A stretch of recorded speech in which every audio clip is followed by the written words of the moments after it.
So this AI boom, right?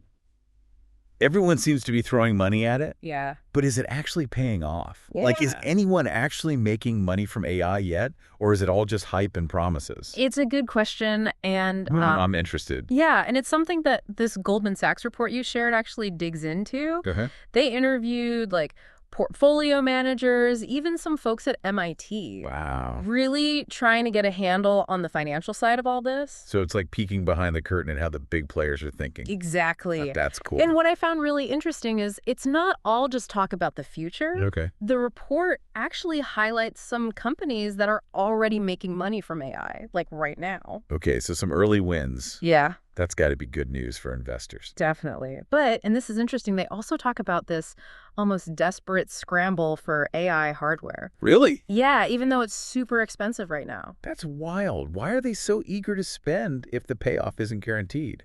Because they're seeing the returns, even if they're just early indicators. Oh, I see.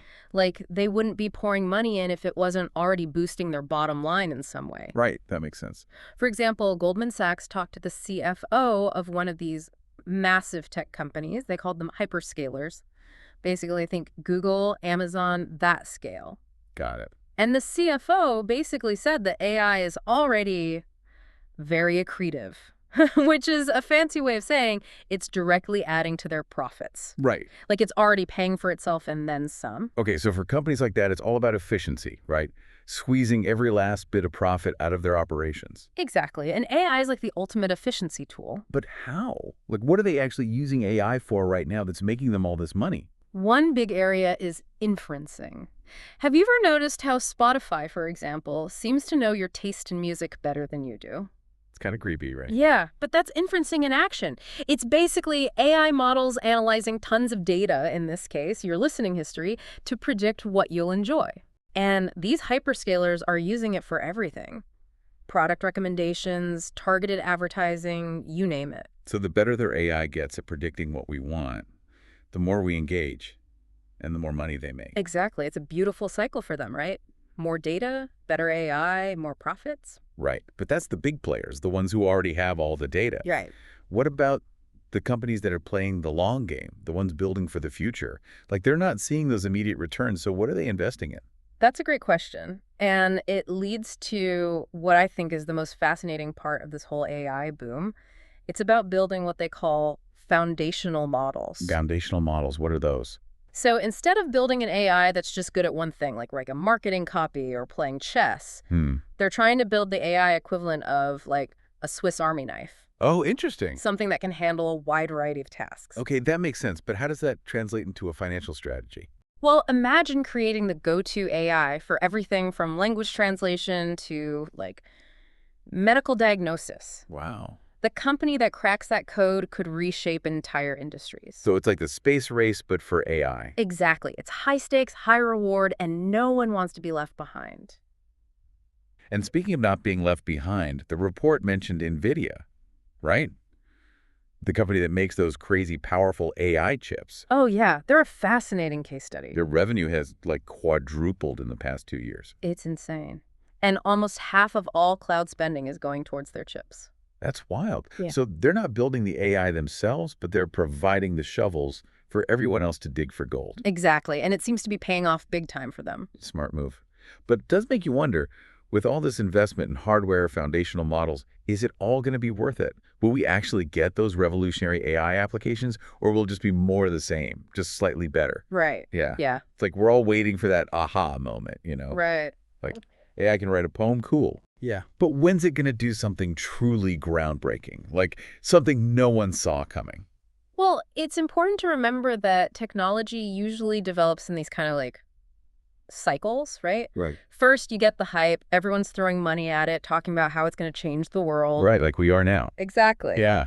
Then there's this sort of reality check where people start to realize, okay, it's not magic. Right, it can't actually do everything. Exactly. And that's when you get to the really interesting part, what they call the digestion phase. Digestion. Yeah, it's like, we've swallowed the hype, now we're figuring out what it can actually do. Okay. And that's when you start to see the truly innovative applications emerge. Right. So you're saying the next few years are going to be crucial for AI to prove itself, basically. Exactly. Like, it's got to deliver on all these promises. Right. We need to see more than just, incremental improvement. We need the main course, not just the appetizer. Yeah. Like, will there even be one AI that everyone uses, or is it going to be more like a bunch of different ones all specializing in different things? That's the billion-dollar question, and Goldman Sachs actually outlines two possible scenarios in the report.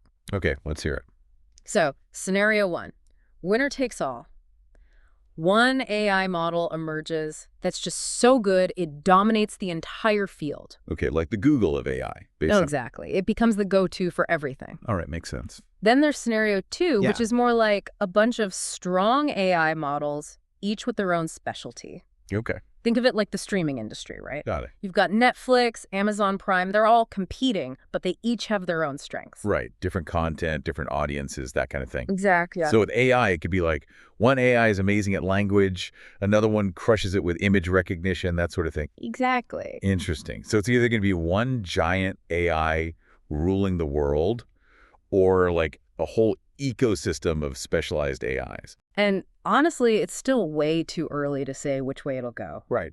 But either way, the financial implications are massive. Right. But what about all the companies that aren't tech giants? Mm. Like, is there even any room for them in this AI revolution, or are they going to get left behind?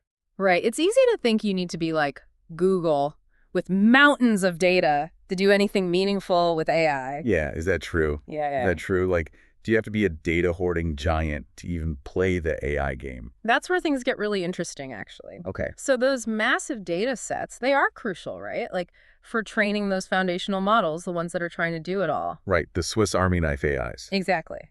But they're not the only game in town. Okay, so what's the alternative? It's about having unique data, even if it's not on the same scale as Google. Unique data. Like, it's not just about the amount, it's about the type of data. Can you give me an example? Like, what kind of unique data are we talking about? Sure. Imagine a company that, specializes in restoring antique furniture. Okay. They might have, like, decades worth of data on different wood types, restoration techniques, Right, makes sense. even historical trends in furniture design. They'd have a real niche.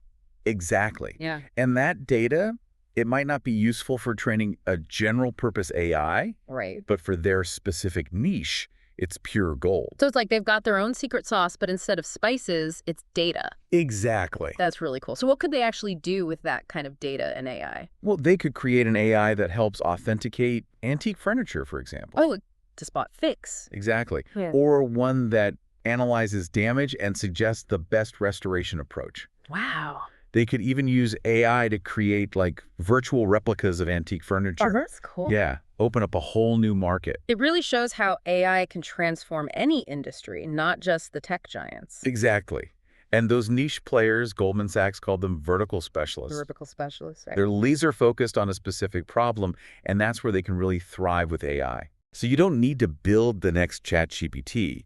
You just need to solve a problem that matters. Exactly. Okay? So even if you're not a tech giant, you can still ride this AI wave. Absolutely. You just have to be smart about it. And that's something for everyone to think about, right? Yeah. Like what kind of data do you have access to? Could it be leveraged for a unique AI application? It's kind of mind-blowing when you think about it. Like, this isn't just a tech thing anymore. Yeah, it really isn't. It's going to reshape everything. It's going to be fascinating to watch it all unfold. It sure is. And we're just getting started. That's both exciting and, honestly, a little terrifying. Right? Yeah, but mostly exciting. Definitely. Well, folks, there you have it. Our deep dive into the trillion-dollar AI bet. It's a wild ride. It is.